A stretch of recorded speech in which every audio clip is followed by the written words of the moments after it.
Foco Responde, e hoje respondendo a Carol Abdo sobre, diria, foco no treinamento. Vocês vão entender por quê logo depois da vinheta.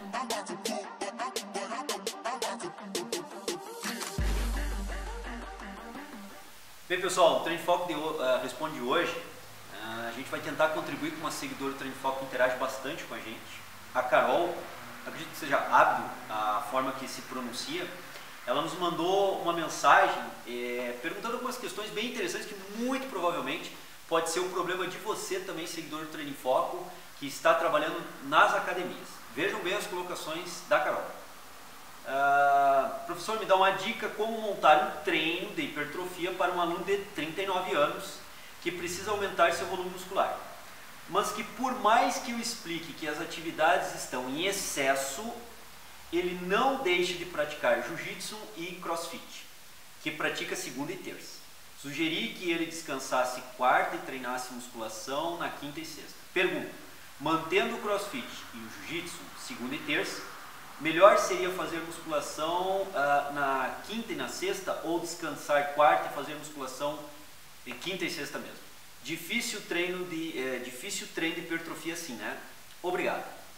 Veja bem, Carol, a tua colocação é uma colocação muito corrente. Eu também trabalho em sala de musculação na universidade que eu trabalho, na FURB, Universidade Regional de Blumenau, e a gente tem contato muito com os acadêmicos também. Então, o que tu colocas, a gente sabe que isso acontece reiteradamente nas demais academias, e acontece inclusive em academias dentro da universidade, como é o caso da academia que eu trabalho.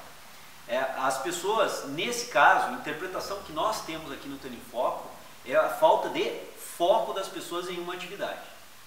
Veja bem, se nós quisermos e buscarmos evolução no trabalho de hipertrofia, ou no treinamento de jiu-jitsu, ou no trabalho de condicionamento físico via crossfit, nós estamos aqui nos dividindo em três atividades físicas, motoras, divergentes, não exatamente no mesmo foco. Então, difícil se ter um alto nível de performance nas três ao mesmo tempo. Então, o seu cliente, Carol, como os clientes que eu também, acadêmicos que eu recebo na universidade, o que eles devem se definir e interpretar, e é nisso que nós profissionais de educação física devemos ajudá-los, é discutir e interpretar melhor qual o seu objetivo maior. Vamos interpretar que o objetivo maior dessas pessoas seja realmente a variabilidade de treinamentos.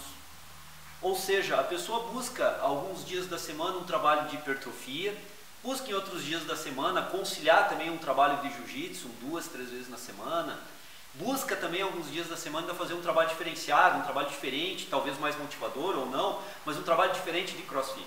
Se o objetivo é a variabilidade de atividades motoras e essa variabilidade é o que dá o prazer a esse praticante, ok. Eu acho que nós devemos fomentar a prática daquilo que dá prazer a esse praticante. Agora, devemos deixar bem claro a esse praticante, se o objetivo dele é a hipertrofia, ele vai ter uma certa dificuldade em hipertrofiar fazendo atividades que não contribuem para isso, como o jiu-jitsu e o próprio crossfit, e pelo contrário, geram um desgaste físico bem grande, que será difícil manter uma recuperação adequada para um processo hipertrófico num cliente de 39 anos, como tu colocaste, que já é um indivíduo de meia idade, aonde a recuperação se torna mais lenta na maioria das vezes. Se ele não fizer uma alimentação bem adequada e regrada, essa recuperação se torna mais morosa ainda, e conciliando com esses dias de hipertrofia outras atividades que vamos imaginar sejam intensas, de crossfit e jiu-jitsu, a dificuldade recuperativa desse indivíduo com os 39 anos se torna maior do que um rapaz, por exemplo, de 20 anos de idade. Então esse é um fator que nós devemos pensar, conversar com o nosso cliente, debater com ele e achar a solução. Se o objetivo maior, se o foco realmente dele for a hipertrofia muscular, talvez ele tenha que pensar com maior carinho, ele aumentar o número de vezes na semana que ele vai treinar essa hipertrofia, periodizar melhor esse programa de hipertrofia e pensar numa recuperação melhor entre os dias de treino de hipertrofia, mesmo que o treinamento seja parcelado. Mas ele precisa efetivamente recuperar de um treino para o outro, porque nós sabemos que o trabalho de hipertrofia é um trabalho intenso, deve ser intenso para se ter um resultado adequado. Mesmo que nós começamos com uma carga mais baixa de treinamento como um todo, mas nós precisamos ao longo do tempo evoluirmos com essa intensidade de trabalho, com essa carga total de trabalho, para que se tenha realmente um efeito hipertrófico adequado. Lembrando sempre que esse efeito hipertrófico adequado depende de um bom descanso, e de uma boa alimentação. E nesse quesito do bom descanso, como eu comentava anteriormente, entram aí no período que deveria ser um descanso adequado para a hipertrofia, esse indivíduo está treinando ou jiu-jitsu ou crossfit. Ou seja, está tendo uma dificuldade nessa recuperação específica que se esperava do trabalho de hipertrofia. Então essa é uma questão importante. Eu diria que nós não precisamos, o profissional de educação física, definir para o cliente o que ele deve ou não fazer. Na verdade, nós devemos debater e discutir com esse cliente ideias sobre o que ele realmente busca.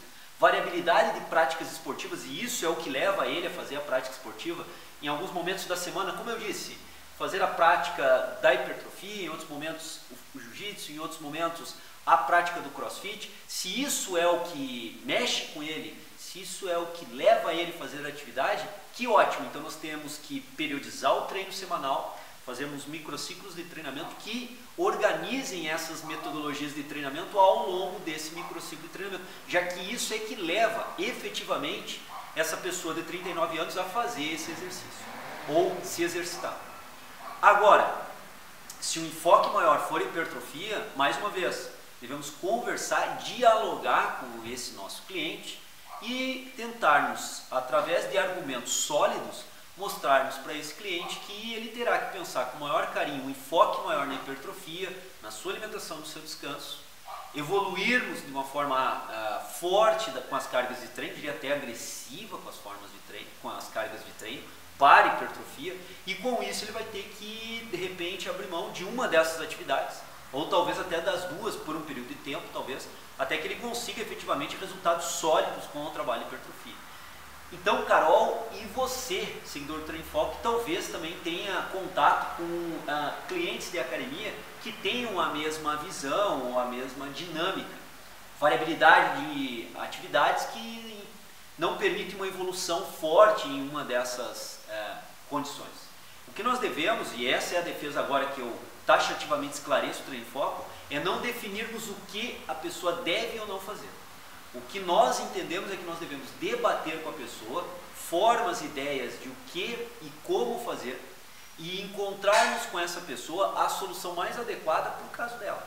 Então veja isso, Carol, com esse seu cliente, interprete isso junto com ele e veja se é uma estratégia ou se é outra estratégia conjuntamente com ele e aí defina então um plano de treinamento.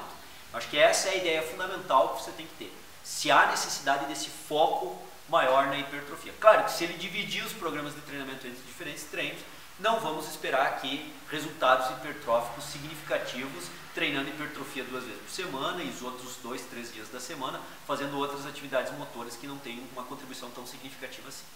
Ok? Nós sabemos de toda a fisiologia, toda a carga e metodologia de treinamento para isso. Cabe agora conversarmos com o cliente e acharmos o ponto ideal de treinamento. Fato é, não podemos perder essa pessoa para o exercício físico, no sentido em que ele pare de fazer o exercício. O que leva ele a fazer o exercício deve ser fomentado e trabalhado da melhor forma possível. Ok, Carol? Ok, você, seguidor do Treino em Foco?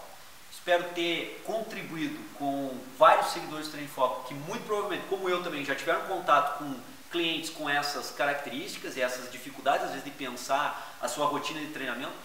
Espero então ter contribuído com vocês. Não quero fechar o vídeo de hoje sem agradecer e muito aos seguidores do Treino em Foco que têm contribuído divulgando e compartilhando nossos vídeos educacionais. Nós temos tido um compartilhamento bem grande dos nossos vídeos educacionais. Isso significa que muito mais pessoas estão tendo acesso a essas informações. Então essas informações podem chegar a um número maior de pessoas e ajudar um número maior de pessoas graças a você, seguidor do Treino em Foco, que tem compartilhado o nosso material. Então nós do Treino em Foco somos muito gratos a você que tem nos ajudado de uma forma muito especial. Muito obrigado, me despeço aqui e até semana que vem, pessoal. Grande abraço. E analisando essa questão anatômica da sua origem ser na escápula e não no úmero, nós podemos interpretar que também se relaciona essa região, essa cabeça longa do tríceps braquial com a articulação glenumeral, com a articulação do úmero. E aí nós podemos interpretar que essa região, essa cabeça longa